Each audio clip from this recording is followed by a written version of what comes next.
have to advertise it.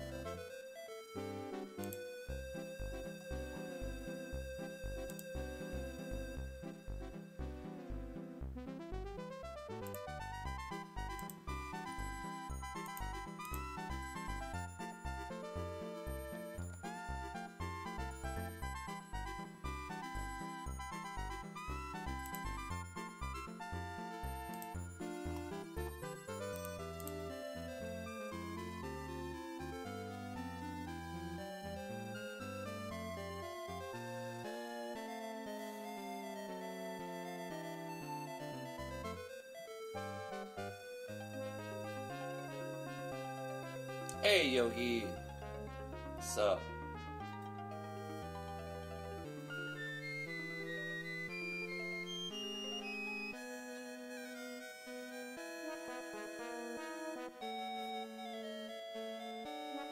There's a snow day where you live. That's awesome. You can finally watch this live. Yeah, that's cool, man.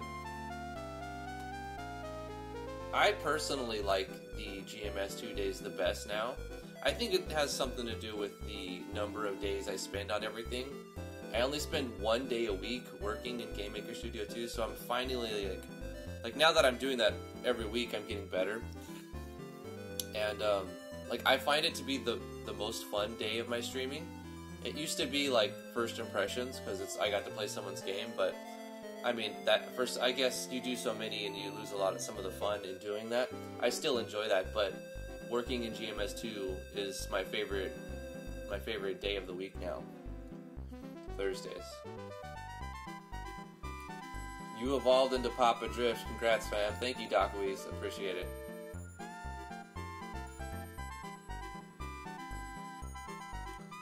We're gonna get started in just a minute.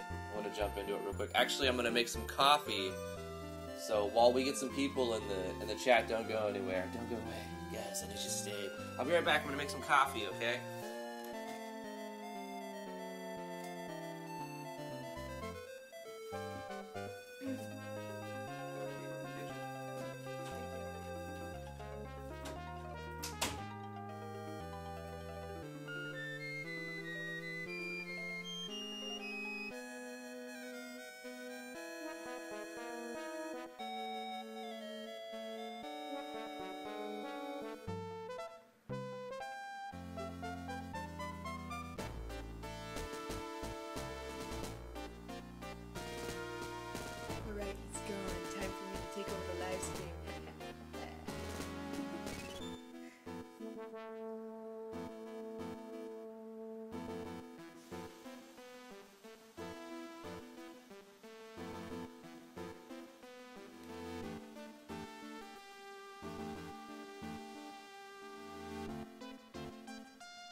Hello.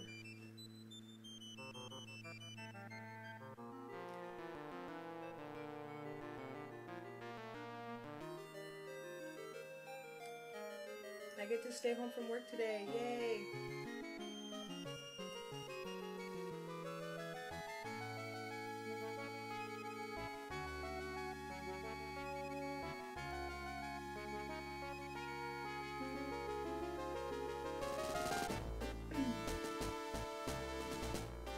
I'll just be working on mapping and tile D while he's doing his thing.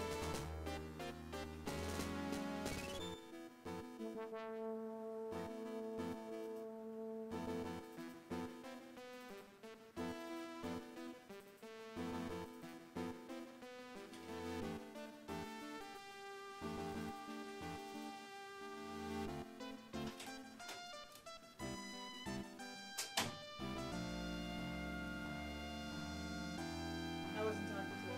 Oh, okay.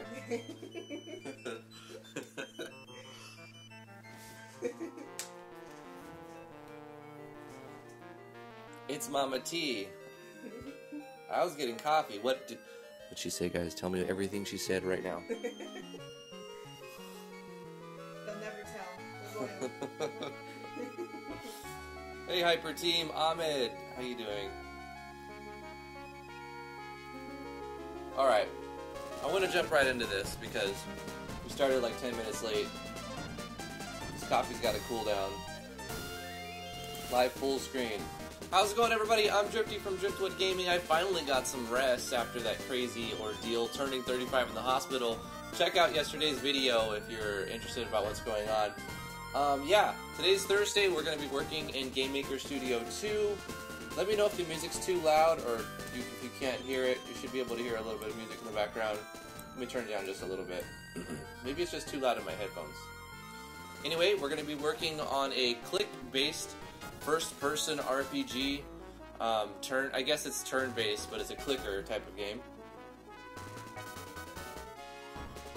Oh my god, say hello, please. Hello. I guess they want you to come on camera or something. It's full screen camera. I don't know if you want to right now. She's parked very, very comfortably over there. I'm sure I'll have to go to the bathroom myself. You'll probably see her walk by at some point.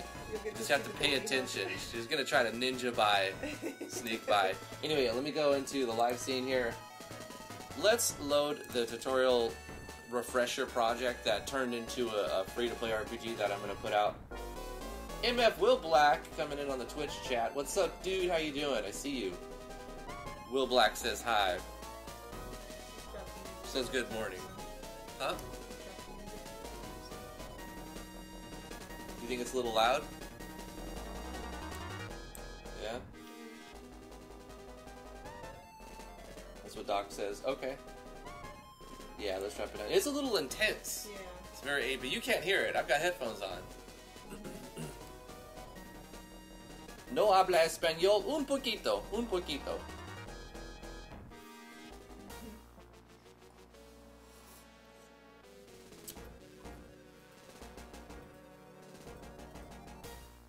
Okay, let's take a look at the game.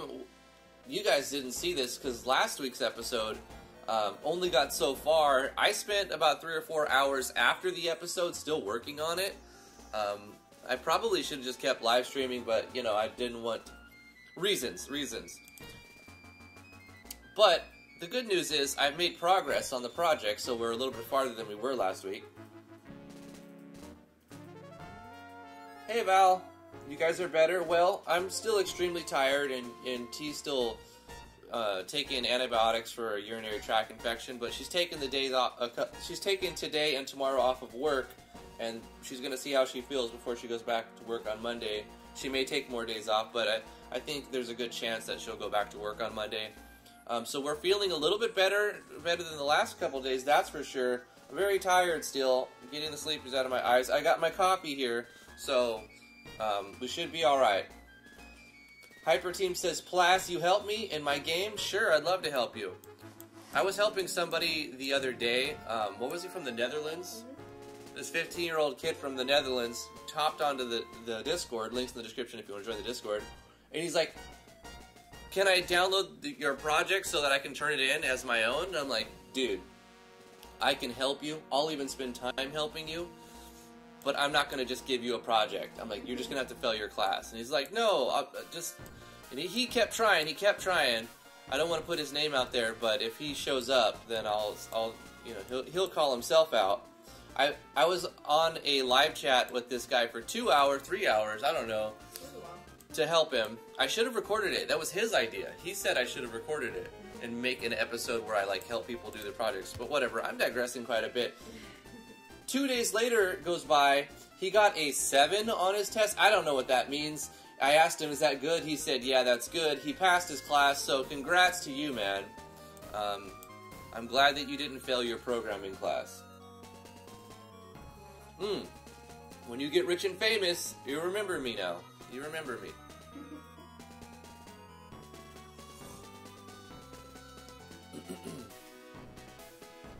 When the baby comes, sleep will be a fantasy. Probably, Docweez. I don't know if I'll be able to live stream every day, you know. I'll do what I can. For the first 2 months, T's going to be able to stay home. Yeah. So... it still might be it might be in the cards to live stream. We might have a crying baby, though, in the background.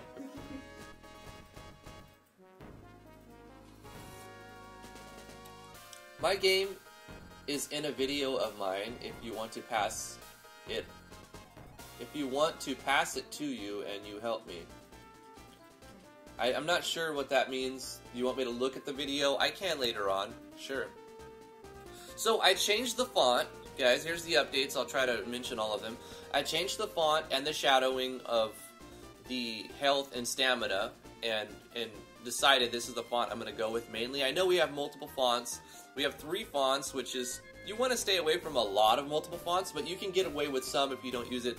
Like, explicitly, the buttons, I don't even remember what font it was, so I couldn't really match it, but the buttons have their own font, and then the experience number counter has its own font, because this font doesn't look great at a small size, so I had to make a clearer font, and so I have a font for that, but then everything else uses this type of font, which looks a lot clearer than the one I had before. If you were to check an old Air episode and see, it looked really bad in comparison to how clear it looks now. I added a sprite, drawing a sprite here. First I did this as an object, and then I decided it doesn't need to be an object, it's just a sprite I want on the screen, so then I'm just drawing text right here referencing a variable as a string. Then I'm drawing text here, and drawing text here. Took me a while to get the positioning right. Then I'm drawing a quote-unquote health bar, but it's really an experience bar, and we'll go over the code real quick to look at that.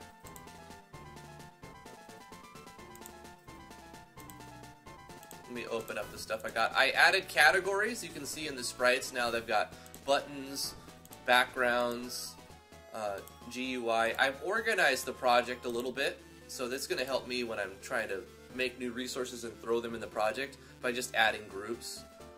I've added a lot of these fonts, but I'm not using all of these fonts. A lot of these were for an old method of drawing shadows that I switched out. A long time ago, I used a script from somebody else, like I copied their script to make a shadow, and all you would do is, it was just call a script and then pass it in text that you'd want to draw it as a, you pick the font, the size, you pick the font and the string you want it to draw, and it'll put a shadow behind it. I remember doing that at some point in an old project, and then when I updated to new project, and then I would quit for a while, and then come back to GMS2 and quit for a while and come back. I lost that somewhere, but I mean, I could find it if I were to go search, but I want to try to make my own shadow script. It shouldn't be that hard. I know I could do something like that. It's not going to be that hard. It's basically just passing variables into things, because how I'm doing the shadow is I'm just drawing text twice, and every time I'm drawing the text. Let's look at an example of what I'm talking about. This one's called Draw Text. Let's look at this. I wish when you click on the object, it would open up all of these at the same time. So it would open this, this, this, and this. Is there a setting to make that where when I double click on an object, it just opens it like this? Boom, boom, boom, boom. Not a big thing, because you could just double click, but it would save a little bit of time when you close and open projects. Now, if I were to close it and then double click it like this, it would remember my last setting, but by default, it doesn't have all the tabs open. If you guys have any questions about the engine, or even about RPG Maker or any other engine, let me know. I'm here to help you for a couple hours while I work on my project. Hopefully you enjoy the live stream.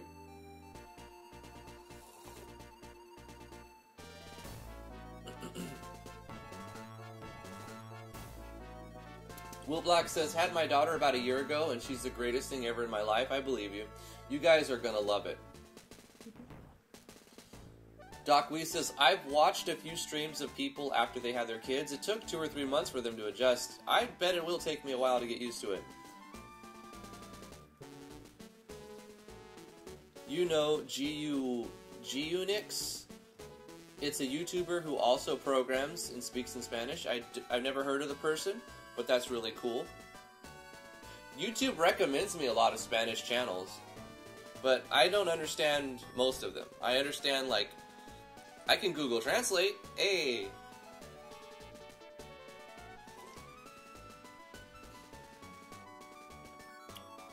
Hey, Mark. Mark says, congrats again on the upcoming Baby Great News yesterday. Thank you very much. We had a hard time, like, keeping it from everybody. Alexander Burkle, please don't. Please don't what? I'm not what you're talking about. So here's how I'm drawing shadows. You see how I'm setting the color to black and setting a font, and then I'm drawing the thing. And then I'm drawing setting the color to white, selecting a different font, and then drawing it to that. This is the first method I used, with 2 colors and 2 different fonts. I've decided to use the same font. This was just for the title. This was the first start of it, you know, and I'd use this font here. Let's look at player data, because I'm storing a lot in here, in the Draw GUI. So for example, the shadows now are, here's where we're drawing the gold symbol, draw sprite, and I'm drawing the color black, and then drawing the text, and setting the color to a different color, and then drawing the text again. So this is the shadow, and the shadow is being put at -4x and -1y, just to make it go left a little bit and up just a smidge, so it appears that it has a shadow casting in that direction. And I'm doing that constantly. Every time I want to draw text, I'm doing set the color, draw text, set the color, draw text. The upside to doing it this way is when you draw small text, like for example, the experience, where was it? Where we draw the experience bar. I'm doing -1, -1, because it's such a small font that the shadow is too far away from the small font. So the smaller the font size, the closer you need your shadow to be. But most of the font is around the same size, and I'm using -4x, -1y, so that's the shadow script I want to write. Doc Weiss, oh, please don't use Google Translate, that's what Alexander was saying. Translate has come a long way, but it's still not flawless. Well, it'll at least give people an idea of what you're talking about. Excuse me. I'm still using only RPG Maker MV, says Doc Weiss. I finally feel like I'm hitting a stride in development. That's good. Quasi's ABS plugin is a bit harder to use than I anticipated since the dev stopped working on it. It's only going to get more and more out of date, but Quasi, Q has some good plugins, man. Mark says, by the way, like you said a few days ago, MV gets cheaper for a few times a year. You got it yesterday for 25 euros. It's awesome. Yeah, it's on sale. There's a lunar sale going on. Even in GameMaker Studio 2, the mobile exporting package, whatever they want to call it, is 50% off right now. It's still crazy expensive. I would never buy it not on sale. I did buy it for GMS 1.4 like 3 years ago, 3.5 years, yeah, 3 years ago. And I managed to deploy one game on mobile, and it was a buggy mess when I was first learning. Then when I upgraded to GMS2, my mobile key did not get upgraded. They didn't, like, that didn't count. That got invalidated. So I'm really pissed off about that, because I paid $30. This was before it was free to use, really, in 1.4. At one point, it became free to use before they put out GMS2. I paid $30 to be able to use the desktop version, Mac and Ubuntu version of GameMaker, and then I paid $149, this was 50% off, to deploy to my Android tablet here, this Android tablet, which, by the way, the battery life sucks. I don't know what NVIDIA was thinking. They deployed with decent batteries, and then I guess some of them blew up, and then I had to send it back.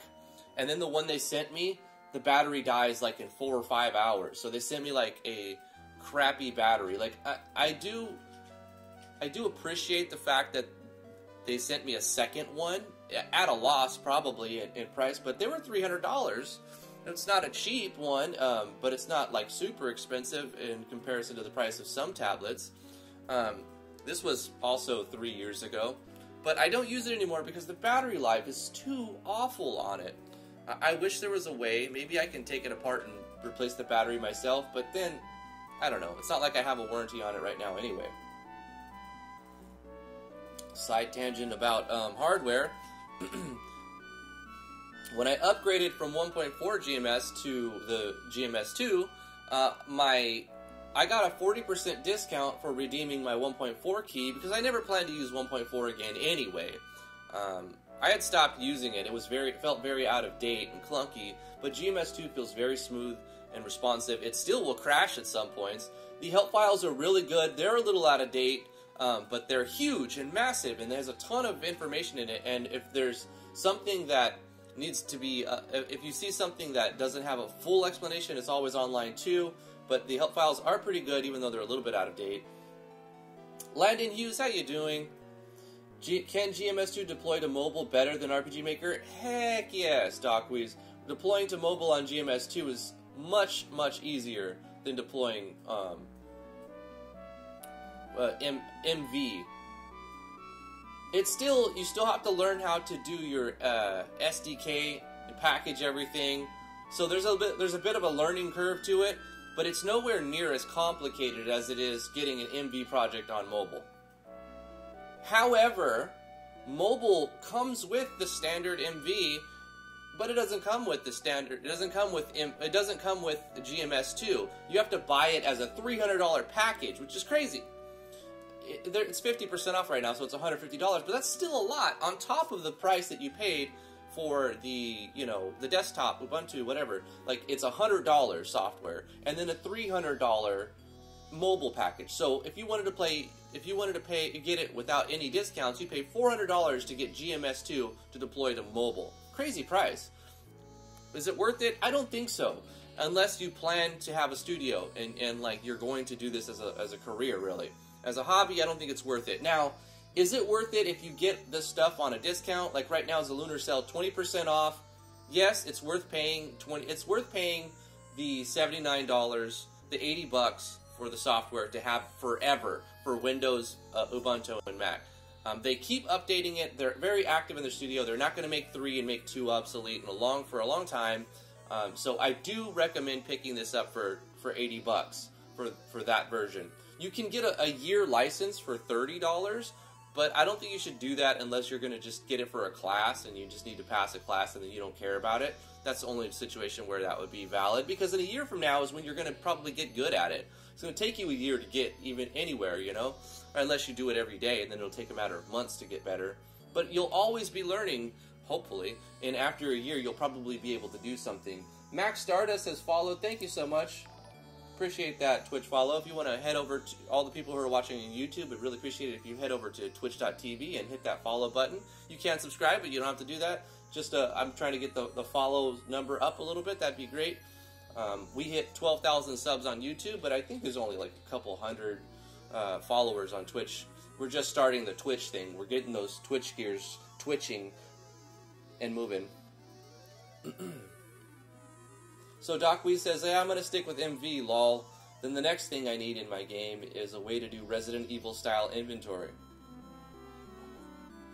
Nothing wrong with that. Stick with one thing until you get real good at it and then move on to do something else. But eventually you'll see that learning another engine will help you in your other engines as well. And here's why. You're going to see another facet of how games can be put together. And you can see, if you learn how to use this engine, then you'll kind of understand a little bit about how games are like all of the features come together. And in MV, you don't need to know very much. If you're starting out fresh and you want to jump into game design, I recommend RPG Maker MV. It's a great starting point. You don't have to create any custom art to learn the basics. If you want to sell a game, you still have to do all of the things. Do you know C#?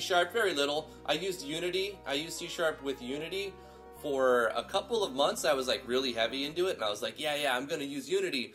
I don't know. It got very sloppy for me, and Unity also kind of is a resource hog, and Unity's great. I love Unity, but I don't like using it very much, I felt like I was spinning my wheels, but I wasn't moving very fast, every time I come back to it, it seems to be a little easier. Like, I'll mess with it for a week, and then get into it, like, yeah, I'm going to get back into Unity, quote-unquote, And then a few days will go by, and then I'll be like, okay, I'm still going to mess with that project, and then it just kind of slips into the background, and I don't touch it for months. And that happens, but every time I come back to it, it seems a little bit easier to understand everything. But Unity's huge. I don't recommend you jump into Unity right from the get if you're just starting game dev, to be like game development, and you're starting into the field, the wide range, the huge array that is game development. I think you should start with RPG Maker. It doesn't matter if you're not really into RPGs. The reason why you should start with RPG Maker, even if you're not trying to make an RPG, is because you're going to see a good interface that gives you a fundamental understanding of everything that happens inside of a database. You need to reference things like objects. You know, you have items and armors and weapons, and these are all like your data points. You have tile sets. It teaches you about what are sprites and the sound effects and everything. You testing your project, babe? T's been using this program called Tile D. Really, really cool program. Extremely hard to use. Like, it's very, very hard to use. It's hard to learn, but once you learn it, it's easier. Okay, I'll rephrase that. It's very hard to learn and convoluted, and there's a lot of intricacies, and because it's not natively available to MV, to RPG Maker, it runs through a plugin. it's running through a plugin, so there's that abstraction, and some features in Tile D don't translate well, or even at all, into the RPG Maker MV, like, say, the tile flipping thing. Yeah. You have the ability in Tile D to just flip a tile 90 degrees, Yeah. but if you do that, you will crash when you run it in MV because the plugin doesn't know how to handle that yet. I discovered that the other day, accidentally flipping one little tile on a huge map, and it took me like an hour to find it. It was difficult to find, but I did find it. It's okay now. Once you learn it, though, you can make beautiful maps like you've never seen. Use 10 tile sets in any order, unlimited layers. Fantastic tool. Once you've learned it. But it's so hard to learn. You make your own tile sets too, and they're not they don't have the same restrictions as the MV engine, so a lot more versatility. Francisco Diaz, how you doing? He says I have the Unity love-hate duel happens with me too all the time. Yeah, it is. It's a love-hate thing. Like, I love Unity, but I also hate it. Duckwee's stuck in this engine unless I put my eye patch back on and ride the sea of torrents to get another free engine. Hint, hint, hint, wink, wink, wink. Yeah, you could do that, but you run the risk of limiting yourself when they do updates. You're going to be stuck in that version unless you get a new up-to-date cracked version. You also run the risk of getting malware. People embed viruses into free versions of softwares. And, you know, unless you just, you know, you're dead set on you want this thing, and you just don't have the money to get it at all, and you would not have bought it otherwise, you know, I guess I'm not endorsing you to pirate anything, but, I mean, at some point, I can understand why people would do it, right?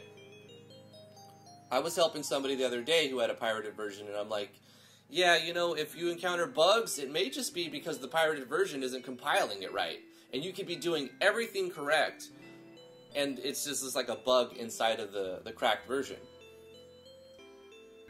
And, you know, they patch out these bugs in the engine as you get updates, but as the cracked version is kind of locked into its one version that you don't update, you know, it won't get those patches, right?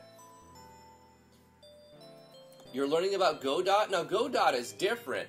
See, all of these are, like, object-based programming. With Godot, it's a different story altogether. It's called node-based, right? Everything is based on these nodes, and I looked at Godot, I played with Godot for about an hour, and I was like, yeah, I'm going to check it out later, and I still haven't gone back to the project. So Godot is cool, and you could do a lot with it, but it's a whole nother beast. It's a node-based programming type of thing. Alexander Burkle says, Unity has an image problem, according to Jim Sterling. For 2D Unity, it's overwhelming. I would go with RPG Maker as your first one, and then after RPG Maker, go to GameMaker Studio 2. I really like GameMaker Studio 2, one of my favorite engines. We're having a really good discussion here, guys. I'm going to try to get some work done. This is why I work on the projects after the live stream too, because I end up getting invested in the conversation and getting less done. But anyway, I have the project running. Let's take a look at the project. Right now we have the health bar, the stamina bar. They are using an object to stretch as they take damage. I've got a gold sprite. I've got a gold counter. We've got an experience bar. We've got a level tracker, so we have experience in the game. We have gold in the game. We start outside of town. We can go into town or we can explore. Let's go into town. Inside the town, you have the rest button. You can see the town button turned into the rest button, or it actually removed it and then it came back as a different thing. You click on it, it plays particle effects, and it shows the text that you've been fully healed. Boom. And you can, right now it doesn't cost anything because I want the player to be able to rest even if they don't have any money. But maybe I'll put a cost to it to make a requirement. If we click on Explore, we go into Battle. Right now we have one enemy. I would like to add more enemies so that it's random chance that you get into a battle. I would also like the Explorer to take you to a map that lets you select which way to go. Like after you finish battle, have buttons to determine, do you go back to town, what do you want to keep exploring. Right now we have a health bar on the animated enemy. We can attack. When we go, it's going to play animations, it's going to play particle effects, it's going to change variables, it's going to roll random numbers, it's going to deal damage to the enemy, and then it's going to deal damage to myself. So every time you go, the enemy goes. That's why it's turn-based. It's first person because you don't see your own character. You attack, we did 18 damage, and then it hit us back for 8 damage. You can see that we got an animation of a slice playing. I put sound effects in. I don't know if you can hear those over the music. But I went to Audacity and recorded my voice going and boof, boof. And I think I went like that on something. Smile Game Builder is quite interesting RPG engine for 3D. Yeah, Smiles was on sale. If you look in the Discord, I put links to when things go on sale. GMS2 went on sale, the lunar sale, last a couple days ago. I believe it's still on sale for the week. So you can click on the link there to go there. yoyogames.com/get. Smile Game Builder, did I put a channel for that? I don't have a channel for that. I had 001 for a while. It didn't get used very much, so I removed that chat channel. But we added a new chat channel called Free Assets, and a really, really cool place for you to post and see people who have put in free assets for different game engines. And you can share your stuff here if you want to allow people to use it, or if you want to show other free resources that you found. The only caveat is you need to include the license. Like, you have to say, this is free to use, and here's where you credit, you know. Make sure you include the credits. Don't just be like, here, I found this on Google search. That doesn't help anybody, because you need to know who to credit. But I'd love to have you. Links in the description for the Discord. Whenever there's a sale, I put it in gaming news. There was a lot of good sales on Steam not too long ago. I'll scroll through them real quick in the video. Divinity Original Sin. I'll just scroll through. You can see a lot of these are like 50 to 90, 80% off.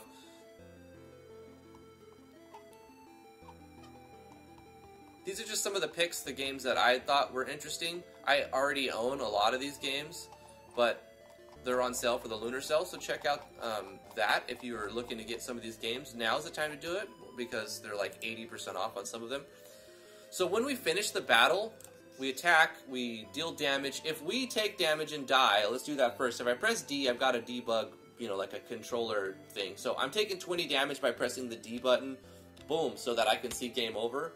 When you game over, that's it. I'm going to add a back to menu button here at some point. I also have a button that restarts the game whenever I want, so if I press R, it restarts the game.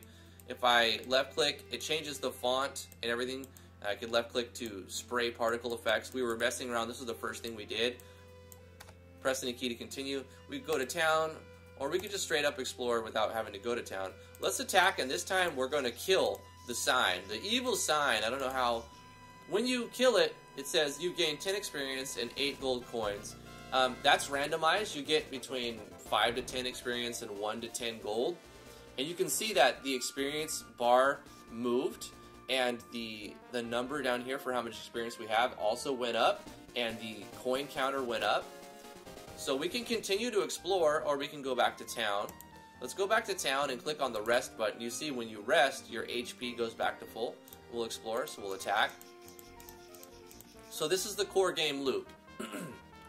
It's bare bones. This is the MVP, not most valuable player, the minimum viable project, right? The minimum viable product to demonstrate how this game is going to work. You're going to have buttons, you're going to show particle effects, you're going to show animations, you're going to have things in the GUI, the GUI, to give information to the player. Go back to town, rest, and attack. More things will expand. We're going to expand into more things, like there'll be more buttons. Maybe a button that shows your inventory to upgrade your stats. Maybe a button that opens your character to see like all of your details, your stat details. But this is the core game loop. You're going to explore, you're going to encounter things, you're going to attack things. There'll be more than just attack. You'll have like use a skill, or use items, or run from combat. In fact, I want to do the run from combat button next. Let me catch up on chat. The music overplays the sound effects. Okay. I might have the sound on my products turned down. I do. So let's turn this up a little bit. And what I could also do is turn this volume down a little bit more. There you go. Do want to keep this up so I can see the chat. You can say you can say the same about any engine, really, Unreal included. Unreal Engine 4 is way easier when it comes to HUDs like health bar.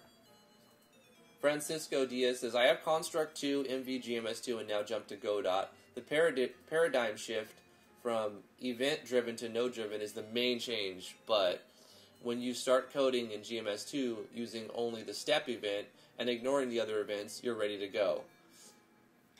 How hard is GMS2 to code with? I'll show you right now, Travis. It's pretty simple and straightforward. The help documents are pretty good. They could use some updates, but they're pretty good. Chief, did you draw those button images? I used a website that lets me use them for free. Magda says, is it hard to code with GMS2? So people are asking, how do you code with GMS2? So GMS2 uses events. You have a create event, which is going to run the code anytime the object is created. So it's an object-based programming, it's an object-based language system, right? So you have these things called rooms, and if you are coming from MV, you can think of a room like a map. The rooms are your maps. So on the maps, you can drag and drop objects, and these objects will run when they are created. And the objects can be can have all kinds of properties. The objects will run code based on events. Let me get some music going. I'm going to restart the Shining Force music we got. It'll be a little creepy at first.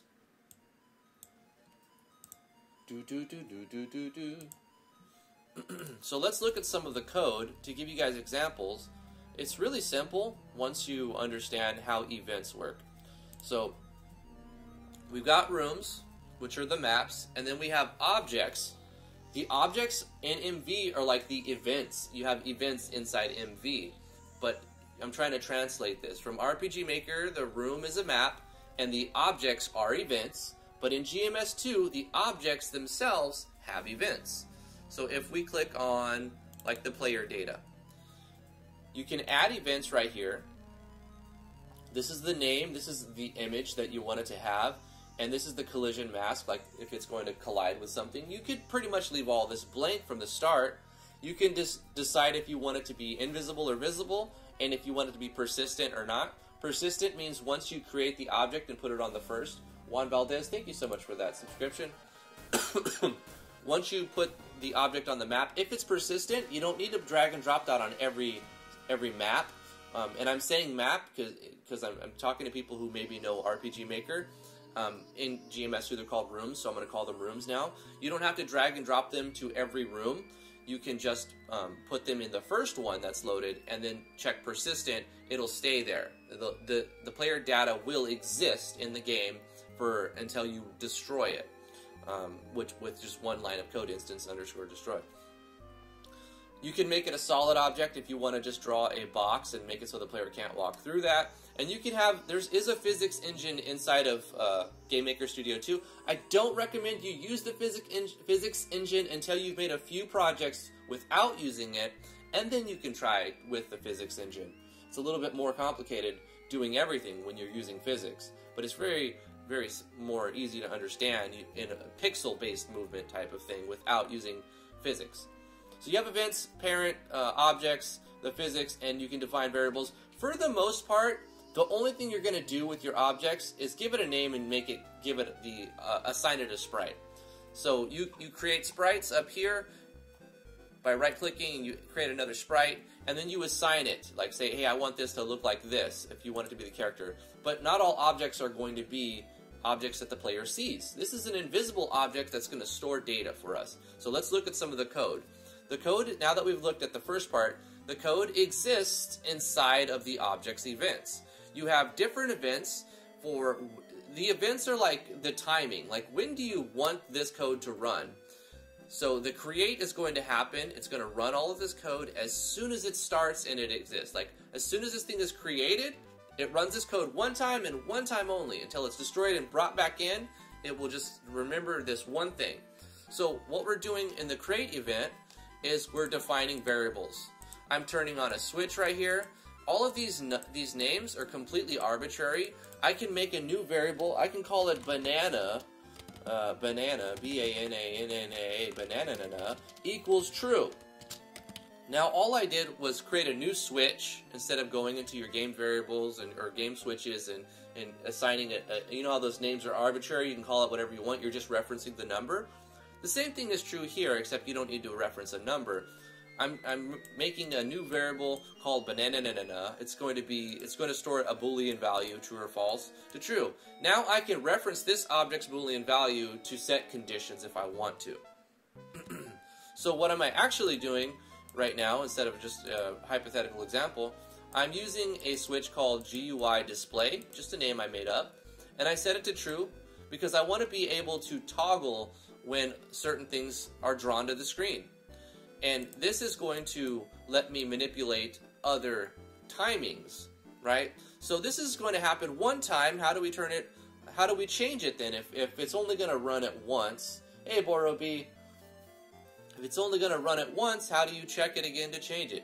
The main event inside of all of the objects in GMS2 are called steps. Now the step right here is going to try to run every frame of the game. So if we're running 60 frames a second, you can set whatever frame rate you want. Usually it's defaulted to 30, but I always change it to 60. I recommend you change it to 60 unless you're playing on a potato, which I understand. Turn it to 24, turn it to 30, whatever. Will you play some MV game this weekend? Maybe. I usually don't stream on the weekends, but I might. I will be playing on Friday. What does my thing say? Bring it over here for you guys. So, since you asked, Ultimate Amir, Dragon's Hope by Kiki Game Studio, February 8th. This is the next one we're going to be doing.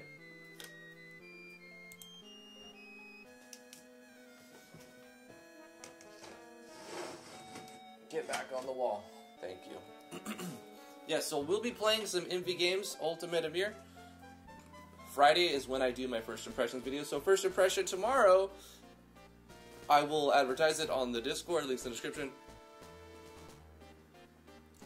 I can't read your name, I'm going to call you Coma.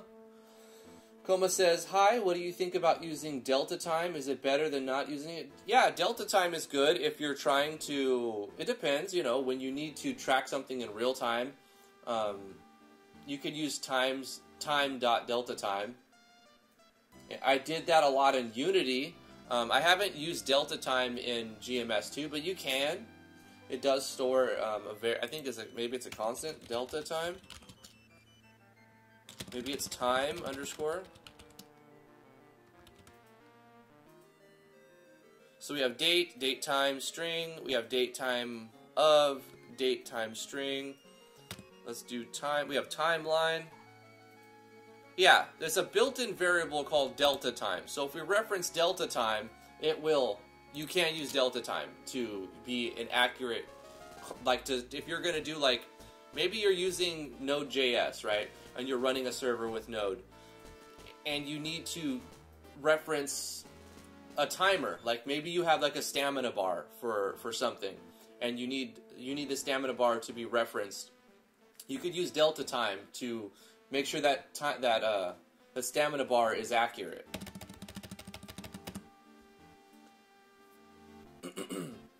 Landon Hughes, do you recommend Unity or GMS2 for beginners? GMS2, absolutely. Unity is great, but it has a lot of resources.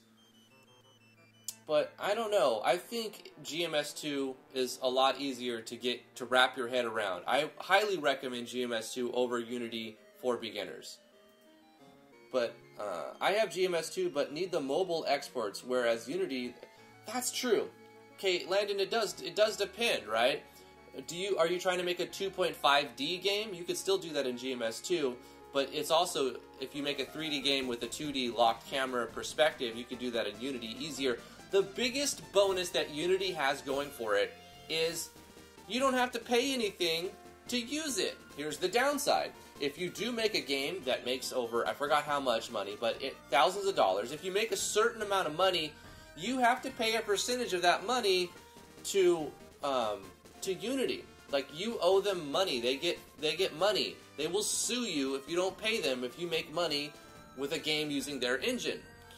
You have to subscribe to their monthly fees if you make enough money on your projects. Whereas GameMaker Studio 2, they don't want to cut.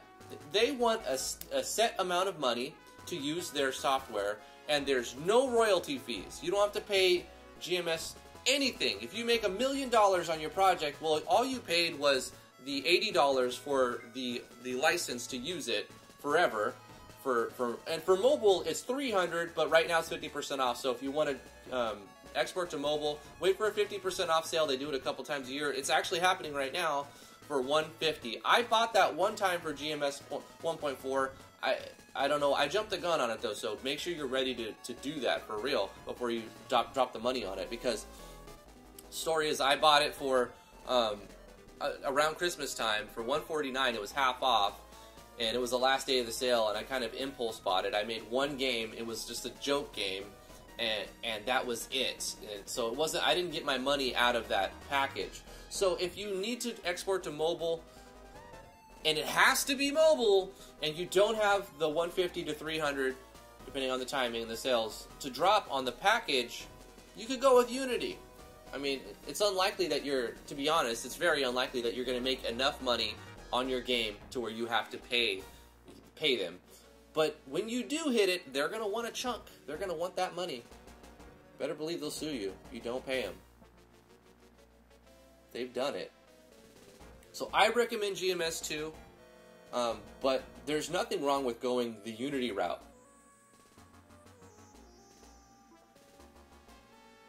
GMS2 is night and day easier to code in.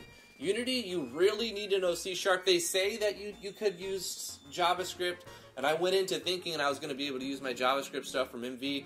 Honestly, you either have to go all JS or all C#, and way more things are optimized for C# inside of Unity. So if you're going to go to Unity, you better learn C#. And it doesn't matter if you just want to, you have to know C#. If you're going to make a game on Unity, you need to know C#. And that's really what it is. It's not really like other engines. You do need to know C#, at least a little bit, or copy a lot of code from other scripts. But I do have a 800-page document for C# if you want it. It's free. You can look it up online too. It's like the C# manual. It's very boring. I read through a lot of it, like 50 or 60 pages of it, of like an 800-page document. It's very boring, but it's there. Borobi, will they send Interpol? Probably. I don't know. They got a lot of money. When you got a lot of money, you tend to get more money. You find ways to get more money once you have money, and stop the government from getting your money when you have money. I'm not going to go on a political rant, but oh my gosh, okay.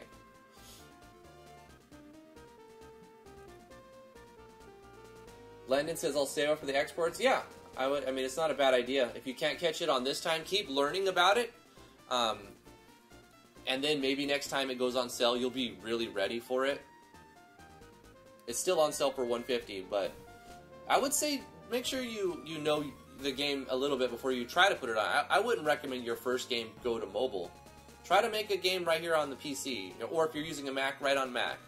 You know, get the $80 license. Forever. You have it forever. Unity versus Unreal Engine 4, what do you like more? I never used Unreal Engine 4.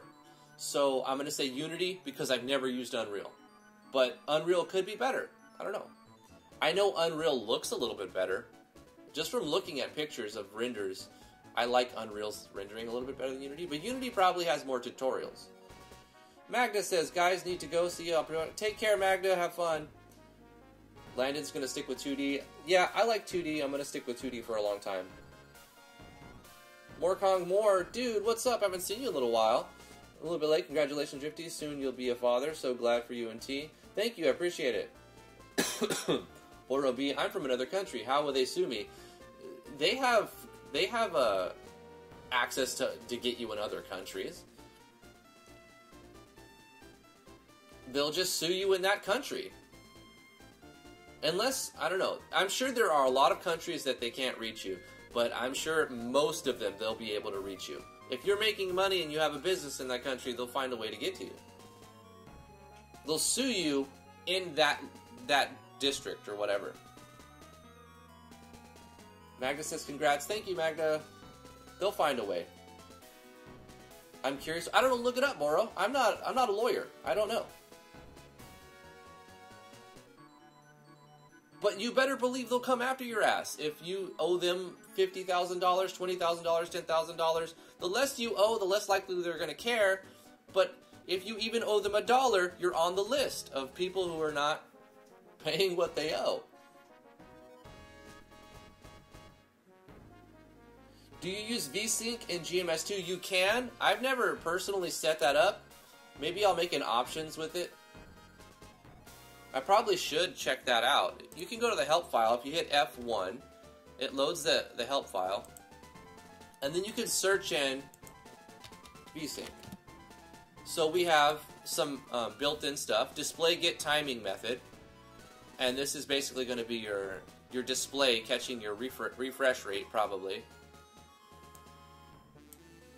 So they have constants, TM sleep and TM count VSyncs. Yeah, default for all supported platforms. So you would use the constant TM_count VSyncs. You can reset it right here. Display set sleep margin. I don't know what that does. But yeah, it has VSync and you can use it. I personally haven't yet, but I haven't really put out any big games yet. In fact, this game that I'm working on will be free to play. I'm going to put out some small free to play games before I try to make something that'll make money. I'm going to do one money-making game, commercial game at a time. I'm currently working on an MV project called Natural Explorers. I work on it Monday through Friday, 10 a.m. to noon Eastern Standard Time. So that's the money project that I'm working on, the commercial project. All this other stuff is learning and experience. And I wouldn't say that I'm ready to make a commercial project in GMS2. I don't want to undertake that right now and detract from what other stuff I have going on. But I do love Thursdays, and this is my favorite day of the week for like live streaming because it's just all exploratory, less pressure, and I do get interesting questions. Damian, what's up, dude? How are you doing today? How's your work schedule treating you, man? Are you still cracking that whip?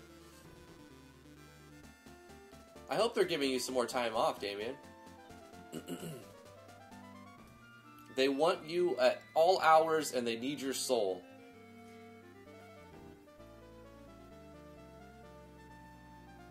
Alexander, see how tobacco companies were able to use Ukraine as an asset to sue Australia over packaging laws.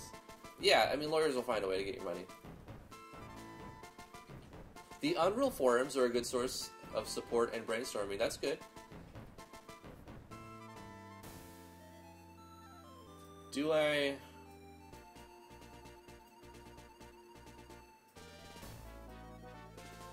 think I've answered this question before, Landon. Do you have any tips for staying organized in GMS2 when working on large-scale projects? I mentioned using like what do I have? Where's it at? What happened to my what happened to my thingy? Your notebook? Yeah, I had a notebook. I think that's it. We've been kind of trading it back and forth. Was this one mine or yours? I think it's yours. Okay. I don't have one. Oh, this one was mine. Yeah. I recommend this as what is the right word for it? Like, as not dumb, as minuscule as this seems, this will help you stay organized. A little tiny notepad for your game, referencing things that you were thinking about, ideas that you have. You can draw on this. So I recommend this, definitely.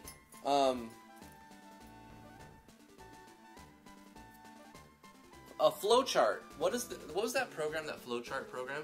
Oh, I can't remember. Remember the one that Yanfly told us about? Yeah.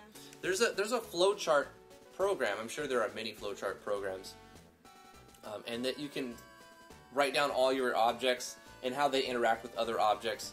I did answer this on an earlier episode.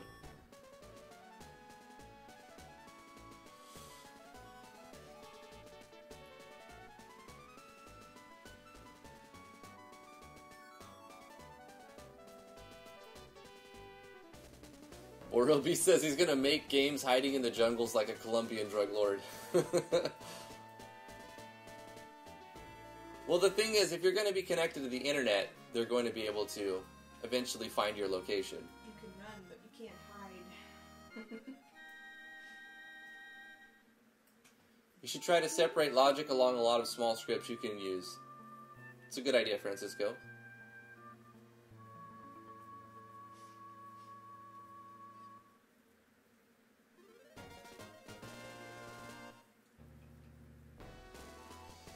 Damian says it works Friday, Saturday to 6 to 6. So 12-hour shifts on Friday and Saturday. And then Sunday to Monday, 6 to 6 again. What? And I finally get 3 days off. Tuesday to Thursday. Oh, okay. So Damian gets the middle of the week off now. Well, that's not bad. I mean, you have really, really vigorous work hours, but you get those 3 days off. That's fantastic. Tuesday, Wednesday, Thursday, chill, bro. Chill. Nice. 4 12-hour days a week. I used to do that. 4 12 on, 3 off, and then 3 on, 4 off. I did that once. That still probably brings in fat checks. Yeah. Baller status. Especially because that doesn't account for overtime. Yeah, because you get, what, 8 hours of over on that. A lot of overtime. Yeah. I may or may not be surrounded by a bunch of little notepads.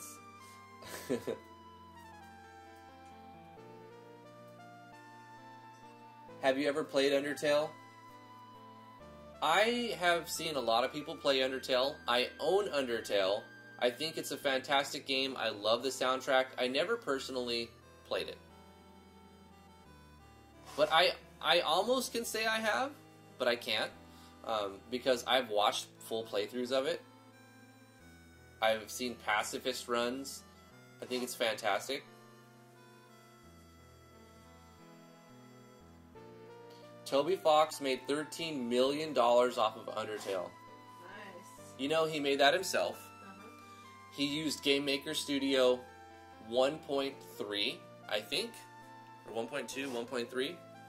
It was GameMaker. He used GameMaker for it. So, imagine how much he would have had to pay in royalties if he did that on Unity. You know? Yeah. Or Unreal. I think Unreal has a royalties fee as well.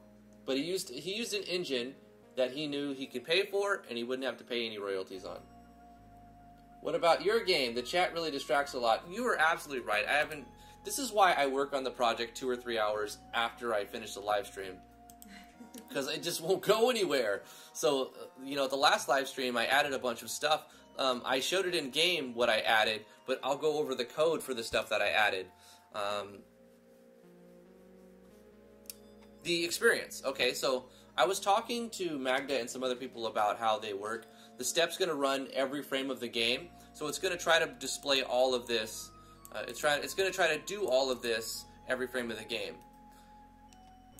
Right here, I'm defining variables, and then I'm checking the player's health. If the player's health is below 0, then make it 0 so you don't have negative health. And then if the GUI is on, Royal Crown Code, drop in a super chat, the leadest of the lead super chats. Thank you so much. RCC, I'm so glad you rebooted the GMS2 tutorials. Can't wait to sit down and binge them all. Also, congrats on the baby. Thank you so much, man. I really appreciate it. Let me click the accept button so that comes through and people can see it. I really appreciate the support. You're awesome, dude. You don't have to keep doing this. I'm still going to think you're awesome. Thank you so much. I really appreciate all the help that you personally have given, not just financially, but educationally. You've taught me a lot with Photoshop, and I really appreciate that. It changes the way that I rescale my sprites henceforth. I use the scripting method that you showed me.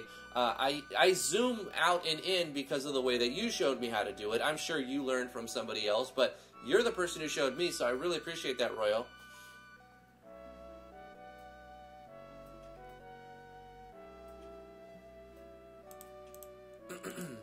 So when our HP hits 0 or below 0, set it to 0 so it doesn't show like you have negative 25 HP.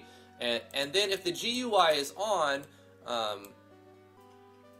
go to the room game over, destroy the health bar, destroy the stamina bar, because we're turning the GUI off at this point, right? So if it's on, go here, turn off these two things, and turn off the GUI. So this won't run every frame anymore, because it's only going to run for one frame. We're using a switch to make something run a single frame inside of the step phase.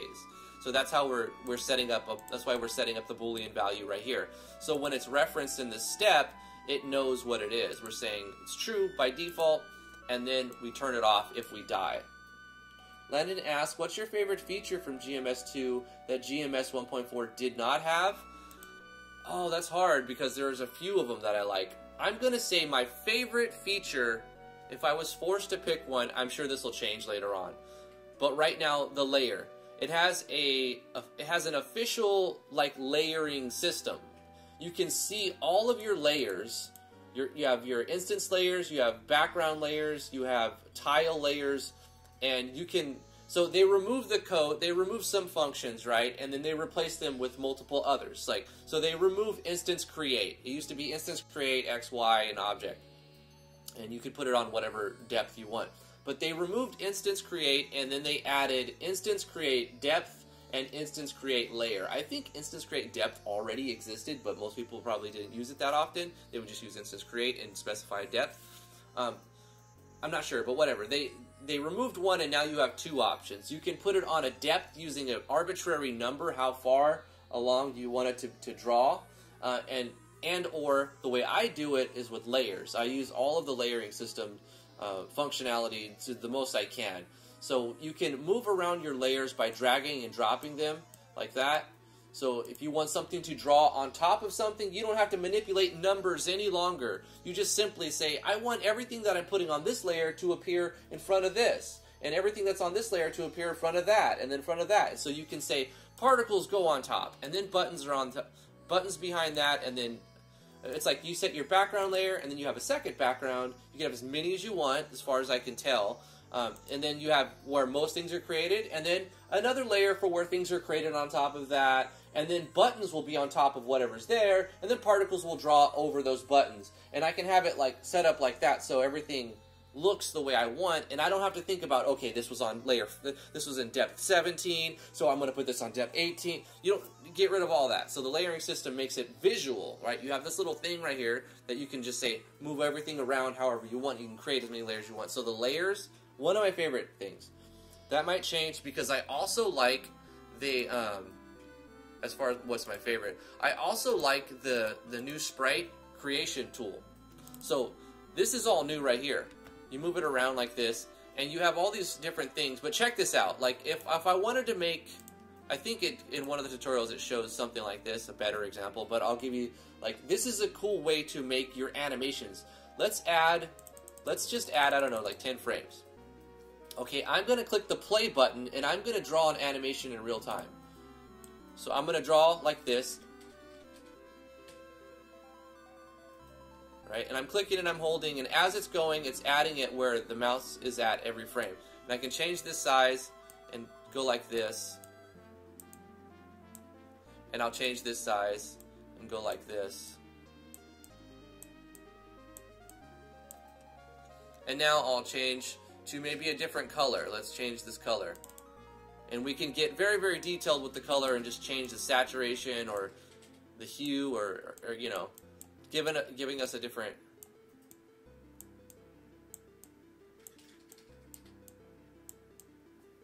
Let's go back to a different size.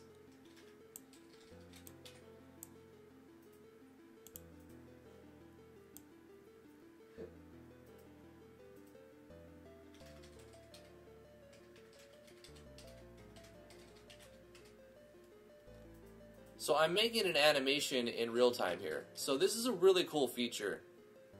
And GMS1 did not have this.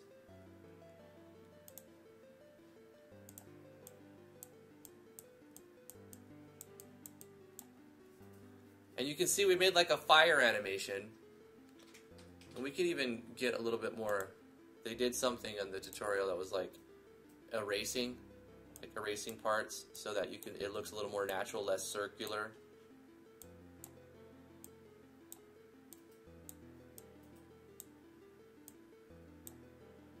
There, that looks a little bit better.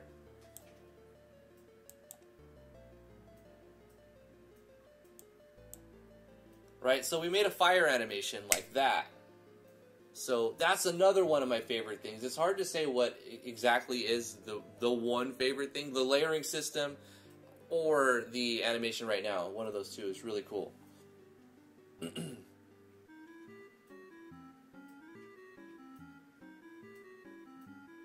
What did I miss here? Royal says, I learned the zoom features myself by accident, and I learned the scripting methods from my first job in the graphic design field. Nice.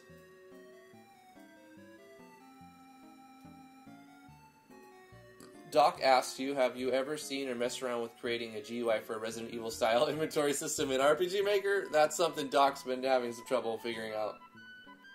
Inventory systems have been my wall and general bane to my existence. Maybe we could do that in GMS2. Maybe we'll work on that next. How would you do an inventory system in GMS2?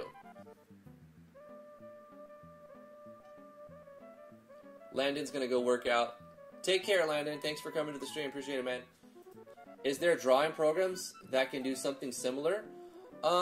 A-Sprite is an option. I don't think it works in the same way. Like, you can't draw like that. You have to add another frame and then edit that frame, add another frame. So this is the only software that lets you kind of create it in real time that I know about. I'm sure there is one out there. Probably a more in-depth one that's just standalone. But the fact that this tool is included inside the engine, like right where you need it without loading other applications and eating up more of your RAM, that's fantastic. One of the really good systems that was created. This might even be a better fire sprite than the first one I made. S_fire. Did I already call something fire? Let's look at some of the assets. I put fire 1. So we'll say sprite_fire 2. So we made a new sprite. Bada boom. Let's drag it and put it where I want it. This created somewhere. I'm going to put it in the animations category because that's where it belongs. You know what? Since I added another fire sprite, what size is this? The same size. Let's make a random chance that either one of these spawns, because if you look at the beginning of the game, over time, it just randomly creates fires because we were just messing with code and refreshing ourselves. There's no reason that fires should just keep loading randomly. I would say let's increase the spawn rate and also pick the sprite to be randomized.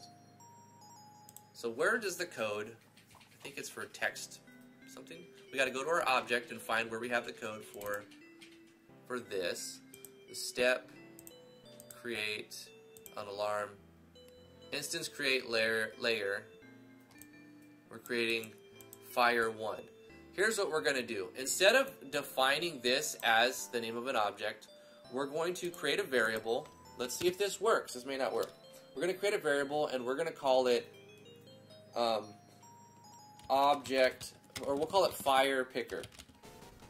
Fire starter. We'll just call it fire picker.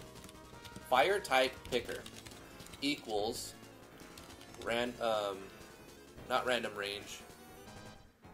We could do that.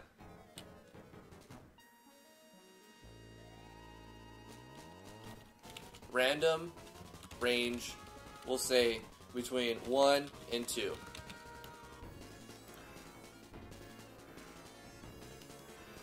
So we're going to create a variable called fire type picker, call it random range 1 to 2. So this is going to pick, it's going to pick a number at the beginning. We're going to take this code, copy it. There's many ways to do this. This is probably not the most optimal way. This is the first one that came to mind so I can move on. And every step of the game, it's going to re-roll that while this object exists, which is only going to exist on the title screen. So it's going to be 1 or 2. But we're also going to say if fire type picker is equal to 1, then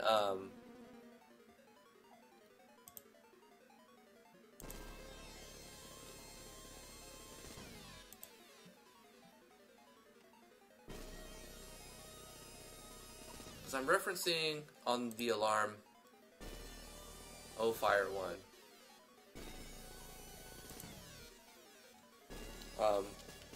Fire starter equals O underscore fire 01. We'll say else fire starter equals O underscore fire 02.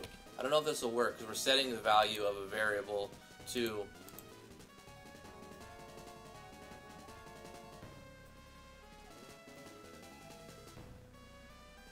where did I? Oh, not object, sprite. Oh no, actually object. Oh, okay, here's what we're going to do. We're going to keep the fire 1 object. I don't like this idea. It's too much going on. It's not efficient. We're going to get rid of this idea. But I'm creating an object, not just drawing the sprite, down here. So what I can do, when this thing is created, it's setting a bunch of random variables. So when it's selecting all of these random things, the alarm goes off to destroy it.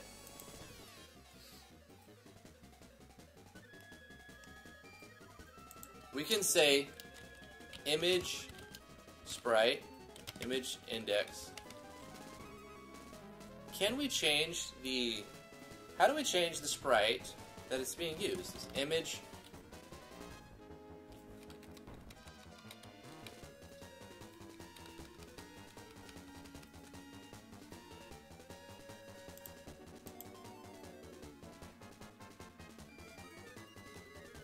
we can change the index, that's just the frame that it's on. Image speed. We may need to just duplicate this event and reference it as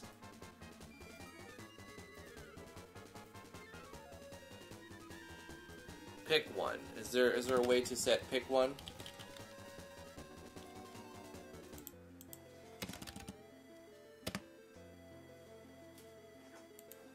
See, we can duplicate this event, and then we'll call it fire 2, and then right here we pick the new animation. More complicated than I thought for a simple thing. But that's because of the way that I coded it. Now all we have to do is change where it's creating that thing. So we're saying create that.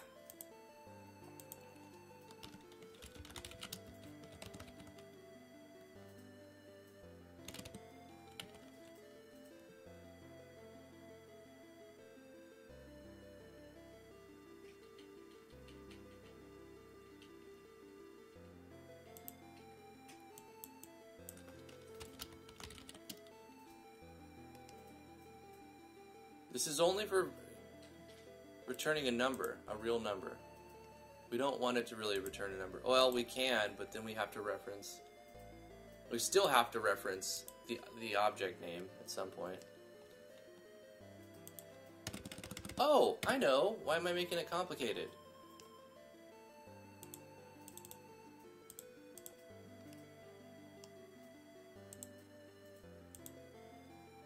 We just pick a random number. Okay, guys, I'm making it more complicated than... All I really need to do, since I've already made the object, is just copy this and make a condition. So we can say var, which is a temporary variable, which will be removed after this is ran a single frame. So we'll say var fire picker equals random range 1 to 2. So it's going to pick either a 1 or 2 on fire picker every time the alarm fires. And then we'll make a condition if fire picker is equal to 1. And right here, you can see that when I'm declaring a variable, I'm using one equal sign. So I'm saying this equals this. But when I'm using it in a conditional, I'm using two equal signs to say if this value equals this thing. So it's an assignment operator and a comparison operator. All right, most of you probably already know that.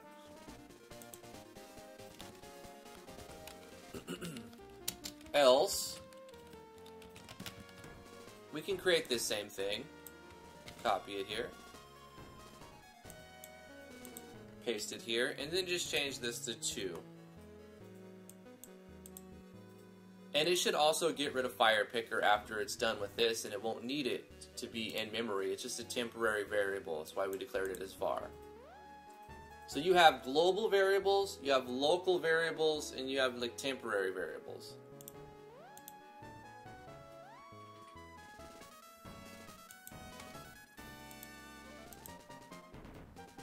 Oh wait, let me restart. So it should create two different types of fire.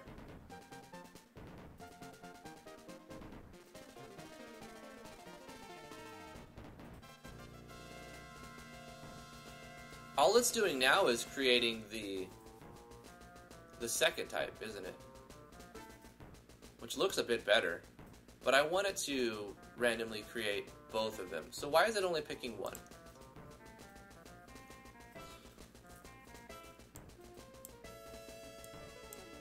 What if we make this not a var, and we just call it fire picker?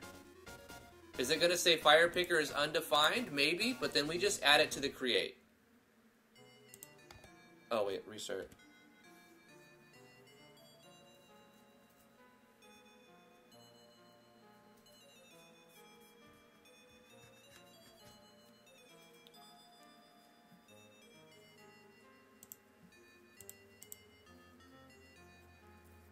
So that didn't seem to make a difference.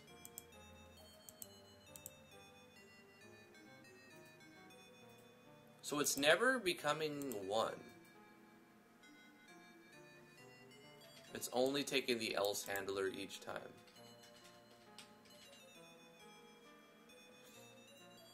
Maybe we make a...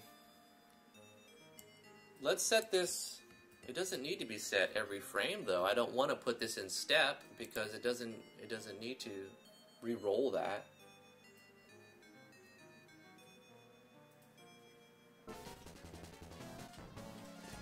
I don't know how the conversation turned into some Pokemon stuff here.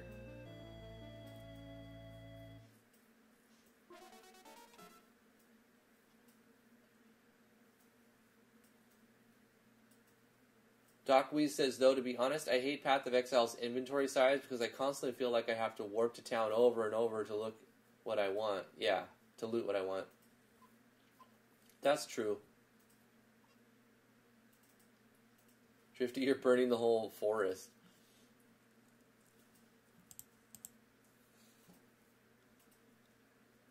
This should be picking between 1 and 2 and then drawing fire 1 object and then drawing fire 2 object only when it's not 1. Let's see if it's even rolling through this. Else if fire picker equal 2. do that.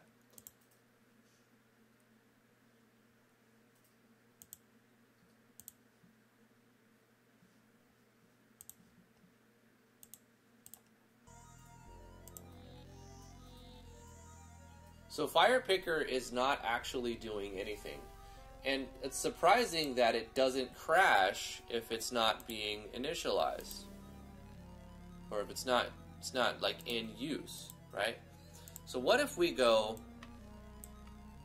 cut this from here, because it's not seeming to do anything here.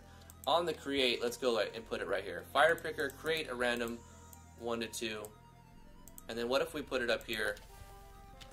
Actually, let's see if we initialize it on the create, what's going to happen.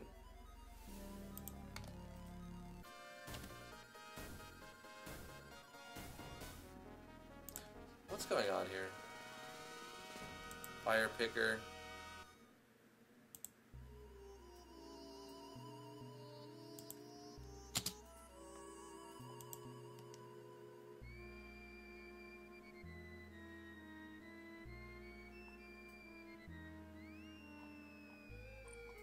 Yeah, I'm using it correctly, the function.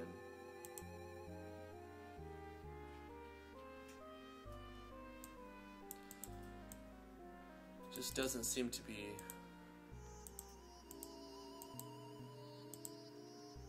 meeting either of these conditions.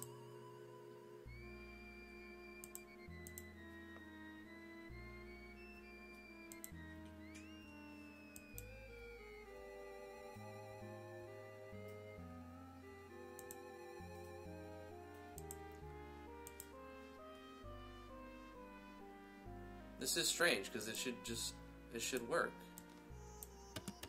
I don't see what I'm doing wrong. Do you guys play Poke MMO? I have the Ruby Red one.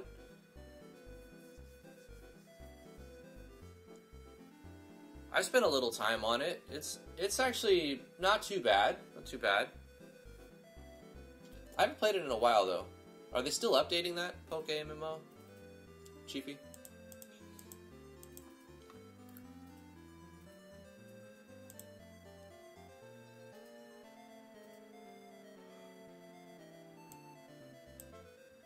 Okay, here's what we'll do. At the beginning on the create, we'll just assign it a value. Fire Picker equals 1. So it should say, hey, it's 1.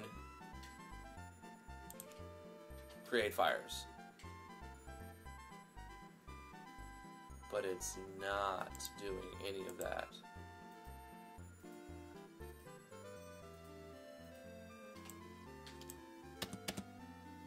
Oh, you know what's happening? Random range is creating a float value. And I'm specifically asking if it's exactly this value. So it's creating like 1.02, 1.0579, 1.332 constantly. And it's never hitting that exact one, right? This has got to be it. So if I go Fire Picker equals, we'll use round. No, we can't use round. Yeah, we can use round. Round, clamp, random, range. It's probably more than it's overkill. 2. Clamp the value.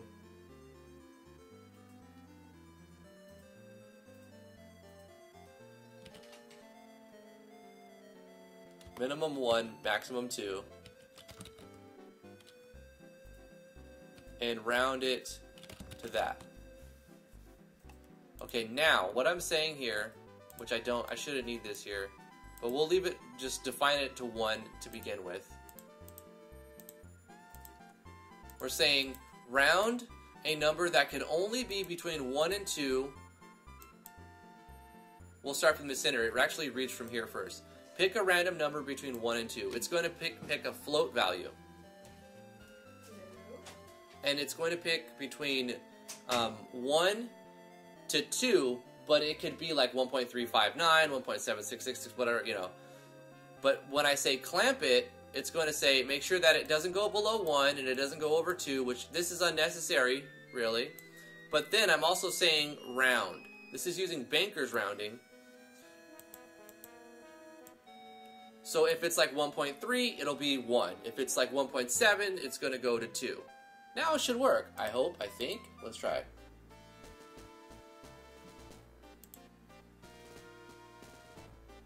We did it. Alright, we did it, guys. That's what was happening. When we use random range, it doesn't just pick 1 or 2, it picks anything in that range, right? A float value. 1.359, and then when you set your conditions, which you could use it just like that, but you have to say greater than and less than this much. Bring the fire trucks, because we got multiple fires going on here. So with that sprite animation, you can manipulate all of the aspects. The draw speed of it, you know, the image speed, the size, X size, Y size, the scale of it, the blending mode of it, and you see we made one animation, but it's drawing into a lot of different animations. Well, technically we did 2 of them, one early and then one in this episode. So it's drawing only two animations. We're only using 2 sprites for all of the images you see, the animations you see.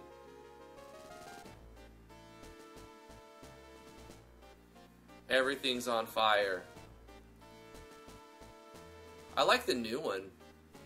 The old one's okay too, but the new one looks a little bit better. More like a fire. Of course, neither of them look that great. Oh no, our left click doesn't put out all the fires now. Oh my god, it just puts out the fire ones. We need a new fire truck. Let's look at our left click.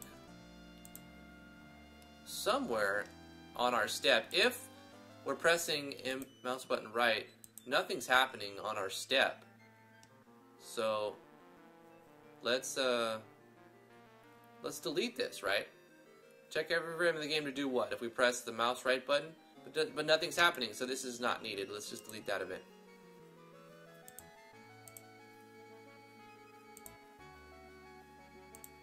So I have some code somewhere, probably on the particle event, mixing all kinds of objects up like crazy.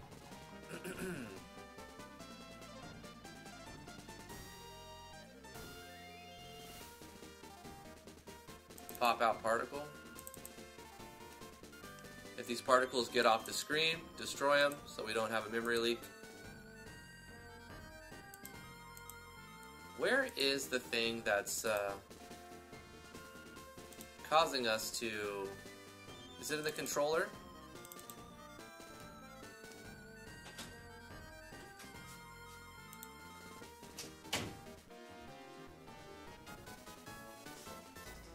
Everything good? Yeah. I'm already covering my route. It's confused. Oh, right. Somewhere we're having... I'm causing all of the instances of Fire 1 to be destroyed when I click.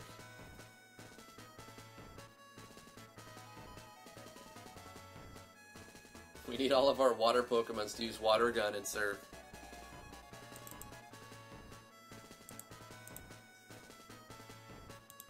It's either going to be inside a step phase or a when left clicked phase. Button handler, maybe? Nope, this is for something different. Definitely wasn't in Battle Manager.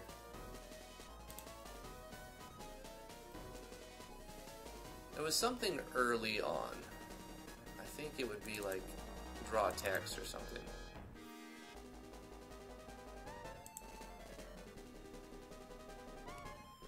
Oh, it's inside of a draw. That's why. Because it can't... Draw phases is another thing. The draw event works like the step event in that it draws every frame of the game. So we're saying when we... If we're pressing the left mouse button, do all of this stuff. Create the particles, and if there's a Fire 1, destroy that Fire 1. All we have to do is create another conditional right here. Copy this. Paste it here. And say, now if there's a Fire 2, destroy that instance of Fire 2. So now our Water Gun, thank you guys so much for summoning the Water Pokemon. The Water Pokemon will now put out the fires appropriately. Let's let the forest burn, and then we can put it out. We need our, let's see, fire can counter water if there is not enough water.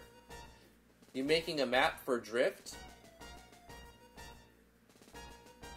What? He's asking Oh, he's asking somebody else.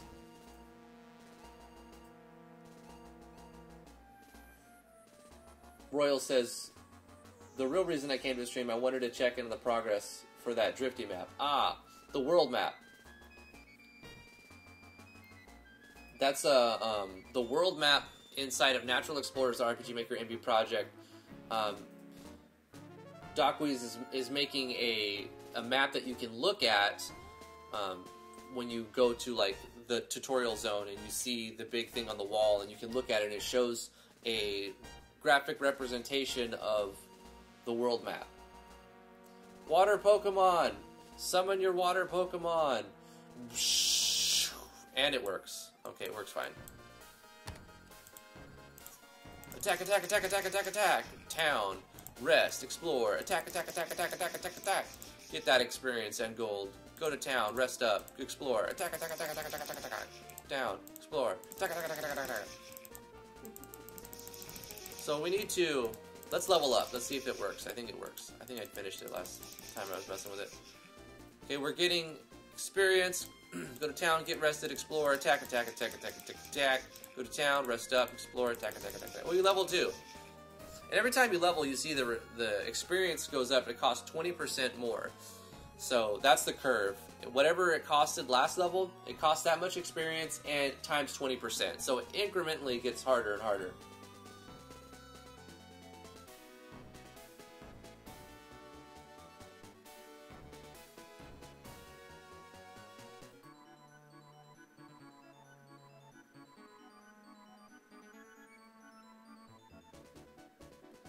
I'm doing what? Yeah, no, Royal is making the map.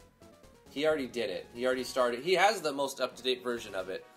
I keep wanting to... Like, here's the thing. I want my maps to be done and be created, but I hate mapping, right? So there's the problem there.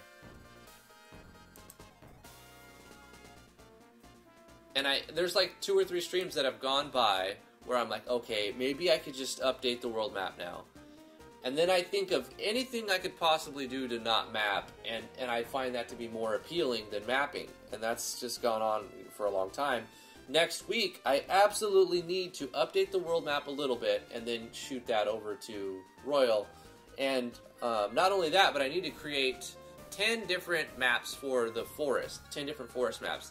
T's been doing this real cool thing with the tile sets, which I've done before too, like just adding changing the hue of them or filtering them a little bit, and then creating different versions of the same types of tile sets. So you're not creating new tile sets really, but you're getting the most out of the resources you have. So I'll probably try to do that as well with the FSM tile set. But anyway, that's for Monday to Wednesday. This is GMS Times. What should be the next feature to add? I think we should add a runaway button from the combat. So if I go explore and I get into combat and then I click explore again without like healing up, I'm boned, right? I know I'm going to lose this battle because I'd only have 38 health and this thing's probably going to kill me before I can kill it, and that's the only way to get out is to win the fight. So we need to add a button in the combat scene that lets the player run away, right? New feature, new functionality, game over. If we had a run feature, we would have we would have been able to get out of that. So let's start. Less distraction. I need to do at least one good thing to the project, besides just hanging out with you guys and talking, and like adding arbitrary features. Let's add one useful functionality to the game. I'm going to keep working on this after I end the live stream to actually get some progress for next week as well. But we have the sprites. I've made sprites. I've got these sprites before. On one of the first episodes, I think we found these. Let's find a runaway button. So, the flee button. So we've got this button here. The flee button. So we're using sprite, flee button. Let's make an object for flee. We currently have objects for explore, attack, town, item, rest. let's duplicate one of these to get started. We're going to call this Flee Button. We're going to assign it the sprite of this one, like Run Away. And we've already set up its position. I think rest is in the same spot as, we have to remember when we're going to see this button and its location, because we don't want two buttons drawing on top of each other. So when we're in the combat scene, the attack button is the only button that's there. So we're going to open that as a point of reference. So when it's created, it's being drawn at this location. So we need to make sure that these are different. And they're currently the same, which was not what we want. So I want to draw this button not right next to the attack button, because we're going to have an item button too. We're going to have an attack, a skill, item, and flee. The size of these buttons are 128 by 128. So if I want to move it to the right, I'll add 128. So I'm going to move it to the right 3 times.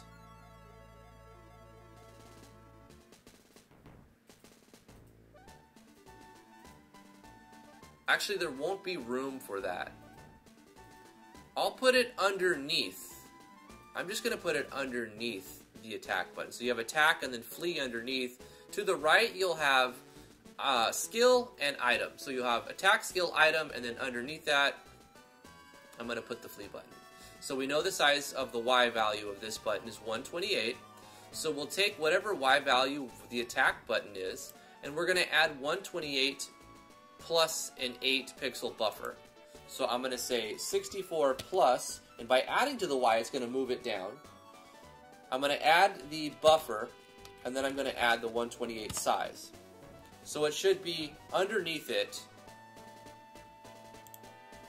when it's created. It still have to put in the code for what happens when you click on it and other things as well.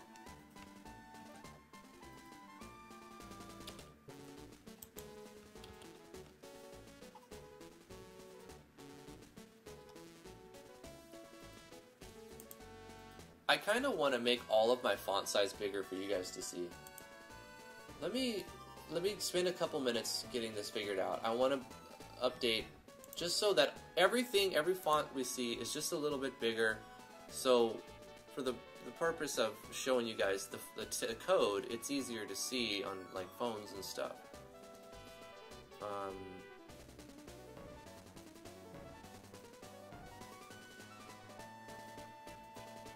Text editors, code editor, default, normal text, keywords, default. This is the font, I imagine. Let's just go to 16 and see what happens. Did that make everything bigger? It did, right? I think it made all of the text a little bit bigger. Yeah, I believe it did.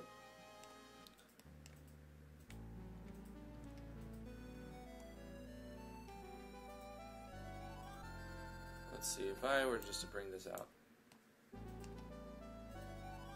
This is the code for the buttons.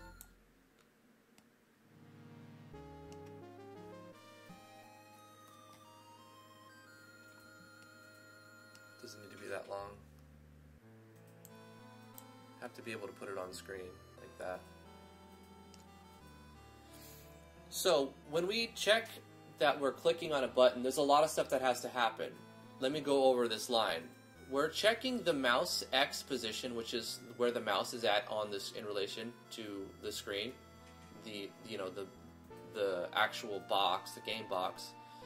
And then the X is the value of this button itself. The X is locally what this is. So mouse X is where the mouse's location is, and the X is the local location of the button. So we're making a comparison. We're saying if the mouse X's location is greater than equal to where the x is minus half of its x value. Now, why are we subtracting 64 when the value of the x value is 128? Because it matters where the alignment is. So we have to even go farther deeper into it and look at the sprite that it's using. We can see the sprite is the sprite for flee button. So if we go into the flee button, we look at the alignment, and you see how the alignment's in the middle center. So that means when I draw it somewhere, it's going to draw the picture starting from this location. Like, if I say put it at 0, 0, you're only going to see, like, the bottom right corner of it, because it's going to draw this point at 0, 0. So if you want to put this, like, in the top left corner, you would have to draw it at half of its x value and half of its y value. So if you want to put it in the top left corner with the middle center, you would have to say draw it at 64, 64. That way it gives a buffer of 64 frames up, or 64 frames to the left and 64 frames up. So it would draw it would draw the entire thing in the top left corner with no spaces extra because of this alignment. So when we want to check the x location, we want to check not if it's, since we're putting in the center, we basically just have to say if we are within the, if we're greater than 64 to the left of here, and we are less than 64 to the right of here, and we are greater than 64 above it. Because remember, greater than, that's confusing, because remember, greater than pushes it down. As you add to the y, it goes down. And then we have to check to see that we are less than 64 below it.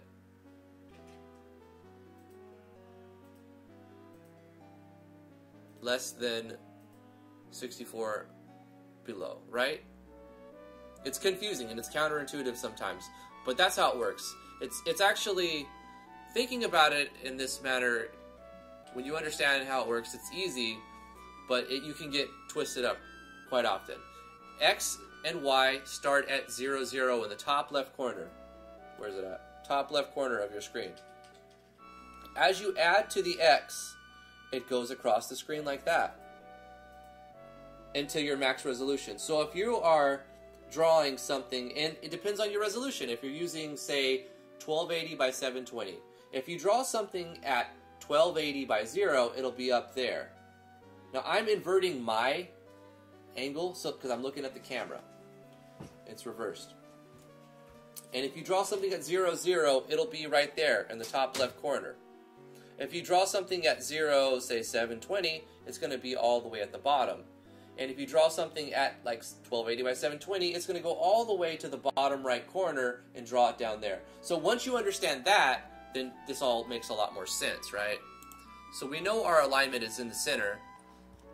So we have to use half of its x value and half of its y value. So I'm drawing it at x0, or x of this, whatever that is, and y64. So that means it's like right at the top. But now, with this one, I want it to be underneath that 64. So I'm taking that 64, and I'm adding 8 pixels of padding so that the buttons don't actually touch each other. It just goes down 8 pixels. And then I'm adding an additional 128 because this is the entire length of it. So when I draw it to the screen now, it should be completely and exactly underneath the attack button with an 8 pixel border. Complex explanation, but I feel like sometimes it's necessary to go over that. So now that we understand that, the conditions that we're checking, we're using the mouse button. Since it's a clicker, we're comparing the values. If it's within the picture, we're using the logical AND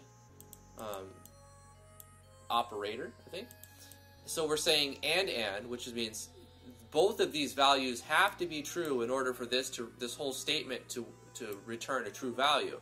So it's got to be within the left side of it and the right side of it. Can't be past the right side. We're also checking it can't be too far above it. It has to be within the picture, and it can't be too far below it. And we have to have just pressed the left click button. So you have 5 conditions for the button to be checked to see if you're pressing it on the button. With those 5 conditions, using mouse X and mouse Y and the local X, Y locations and one function, mouse check button pressed, and we can use whatever button you want. I'm just using mouse button left. You can say MB any, and that would still work, but we'll just stay with left. Then what do we want to happen? Well, that's different. For every button, it's going to be different. So for flee, we're definitely not going to have this button restore the player, right? So we need to remove all of this functionality. That's not what we want to happen.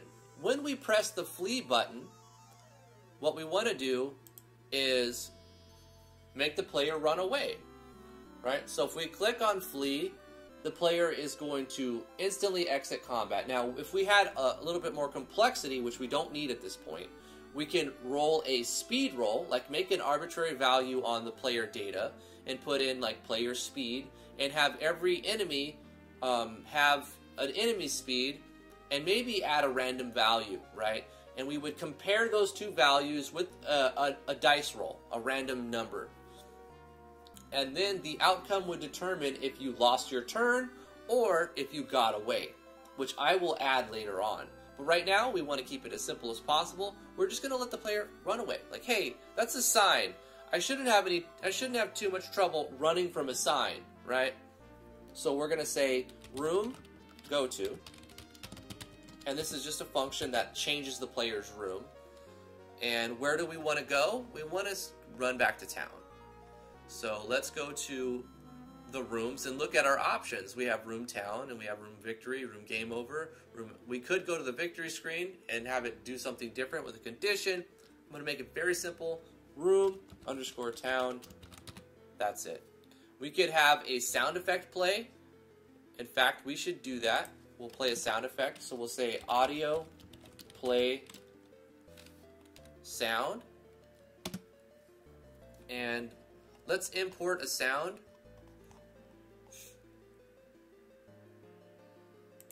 So let's create a sound, and we'll press the 3 dots to pick one that we've already made. I've made a lot of sounds, sound effects. This is all from this year, but last year I've made a lot of them too. Way more. This year I haven't saved many in that spot, but last year I made plenty. There's always more to be made. Sound effects.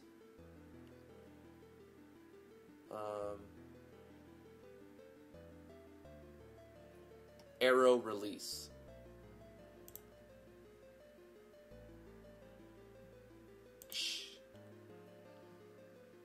Okay. My naming convention is all over the place. I kind of named them the way that they would sound if I make my mouth do that thing, because a lot of them are vocal. I'll go to Audacity and go like, and then, so this is probably the sound effect I want, a ksh. I'm not sure, but we're going to call it S underscore run away. Or you know what, flee. S underscore flee. Let's play it. Don't actually hear it. Let's put it on stereo, 4800.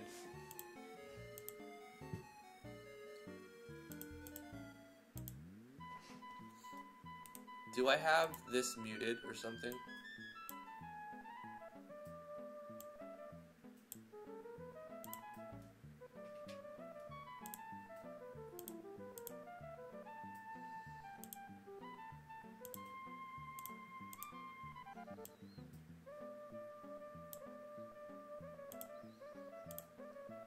Why is it not showing any audio from here? It's not muted. They're set to go to my speakers.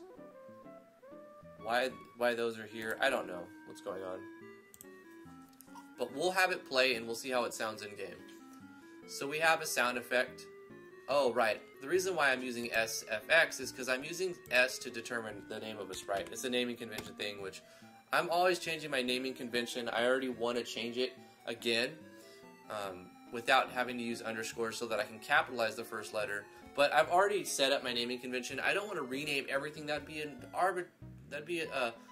a giant waste of time for an arbitrary reason. But next new project I create will have a different naming convention without underscores required.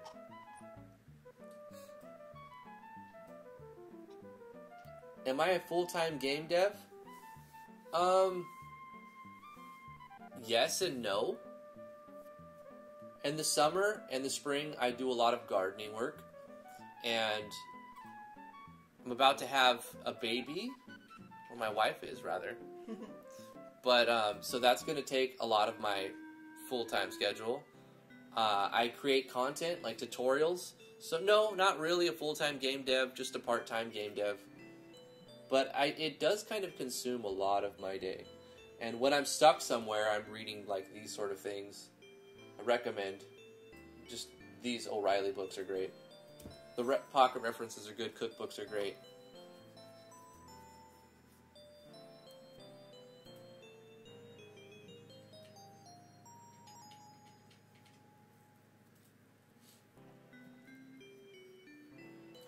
Because I've bought both MV and Ace, but haven't made a dime. It's extremely hard to make money as a solo game developer.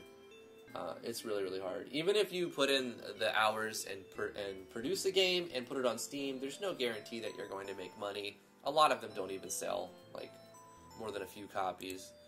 You have to put in marketing is extremely helpful. Chaos! What's up, dude? Yes, we are. If you want to know, like, the 3-minute TLDR of everything, I don't want to go over it, because I just put out a video yesterday, KO. You should check it out. It's just an update video, so you'll get caught up to speed on everything that happened, and then the official announcement and all that. So it's on the channel. It's not a live stream. It's an actual video upload. You can check that out. It's 3 minutes.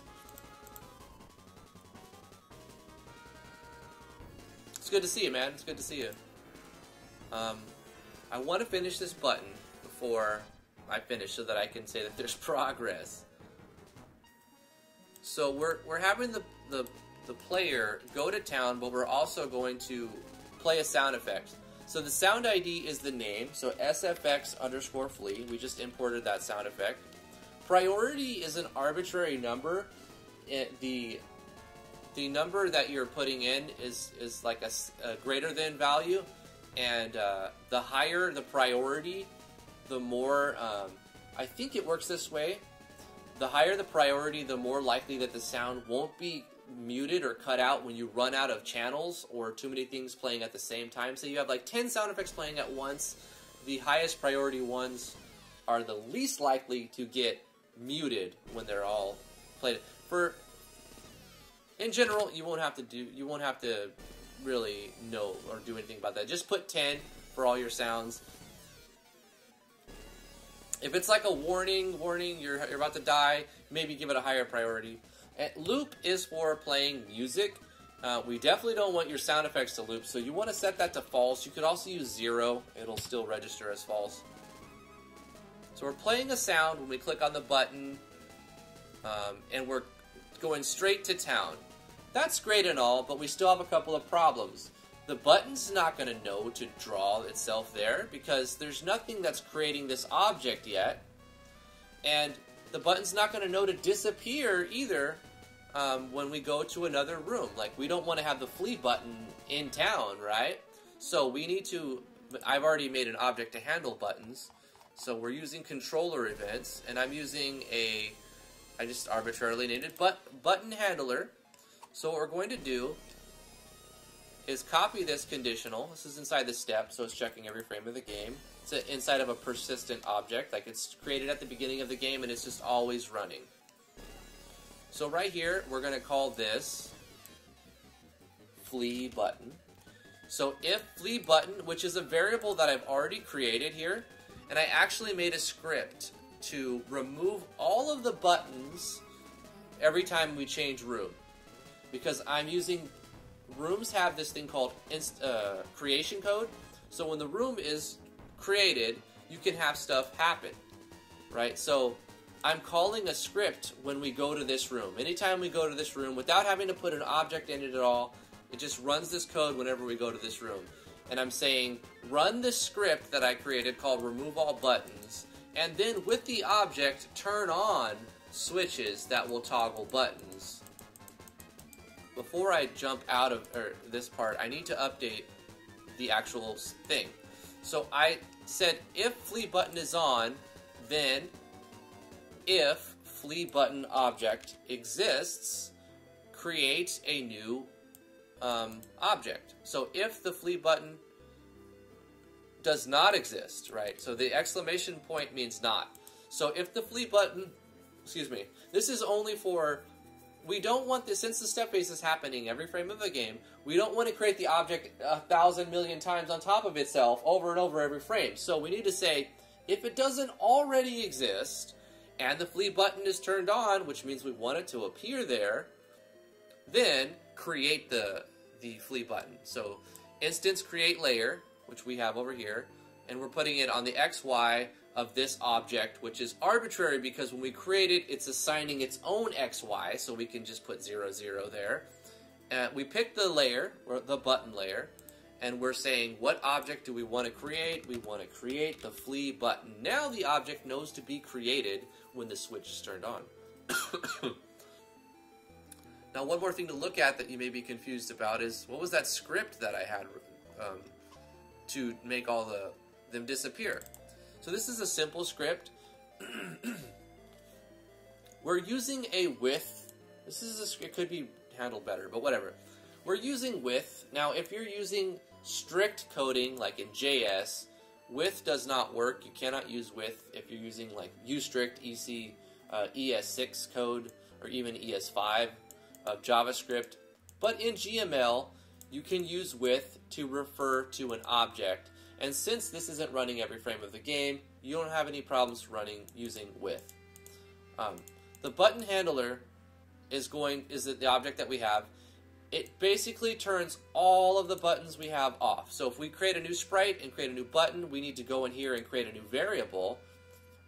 We also need to declare that variable, initialize that variable inside of our button handler. We don't need draw text up. Let's clean up our area. We don't need player data being drawn right now. On the create, if we were to make we wanted to add a new button, we would add a sprite, we would add the variable here, so when the button handler is created at the beginning of the game, it knows that this is a Boolean value and it sets to false. Then we also would need to update the script, right? So when we remove all the buttons, we would add it here. I've already gone through and added the buttons I plan to use, so I may have to do that process, but right now I'm just using things that I've already set up. So I have a flee button. I knew I was going to need a flee button, so I've got it already set up. So when I remove all buttons, it's already automatically turning off the flee button.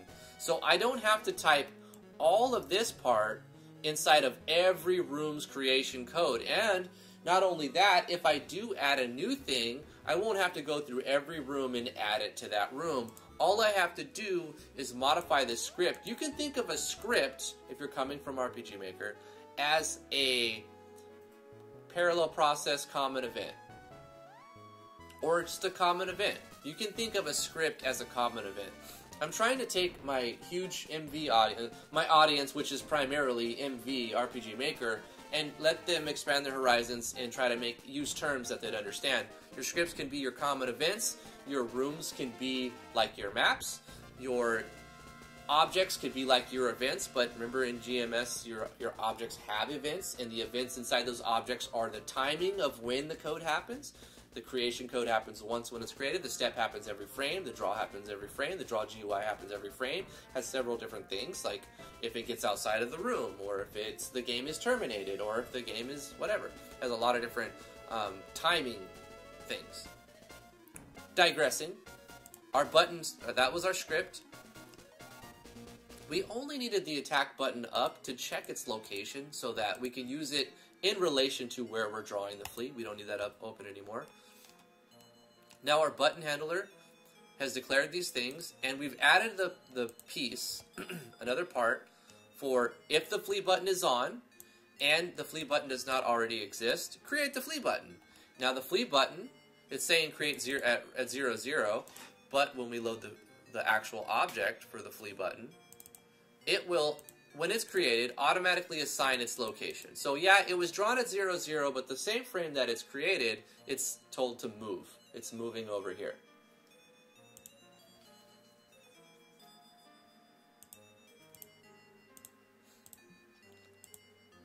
And it's checking every frame of the game. There's just a condition. So nothing's really happening with it until we meet all of these conditions, which is having the mouse in the right spot of the screen and left clicking. And when we do, we play a sound effect and we room go to town. And that should be everything. It should automatically be there because, oh no, one more thing. When we go to the room for battle system, our creation code needs to be updated. What buttons do we want to have? Oh, I already did it.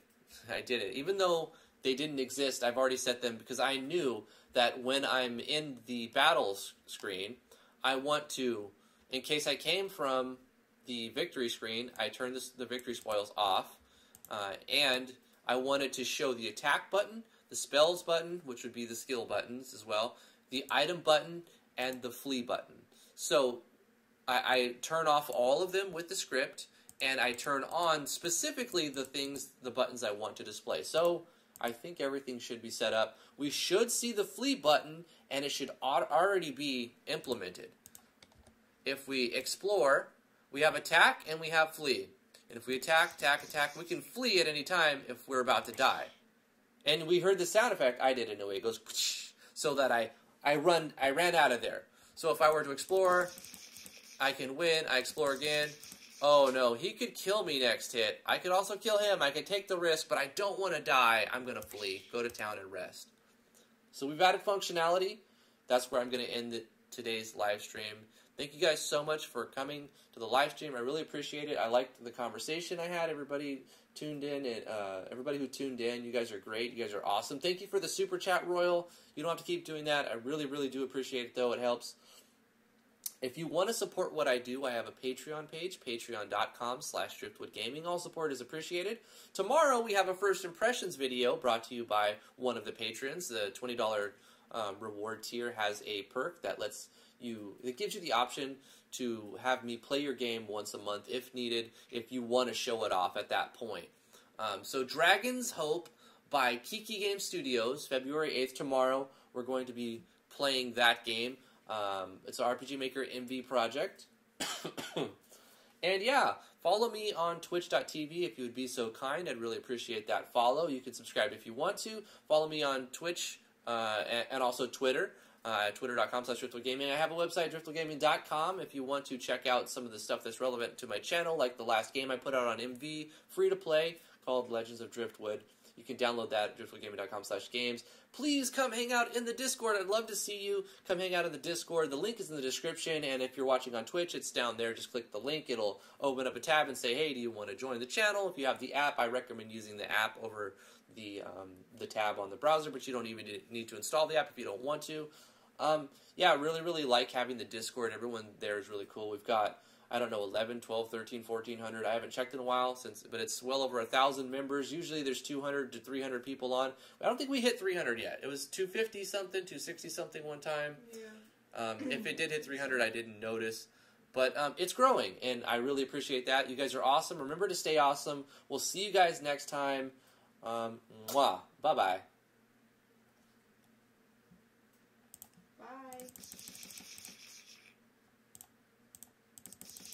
Yeah, let's level up.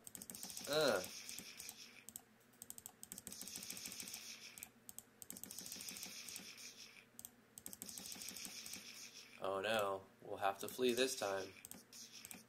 I'm not gonna win. Flee. It works.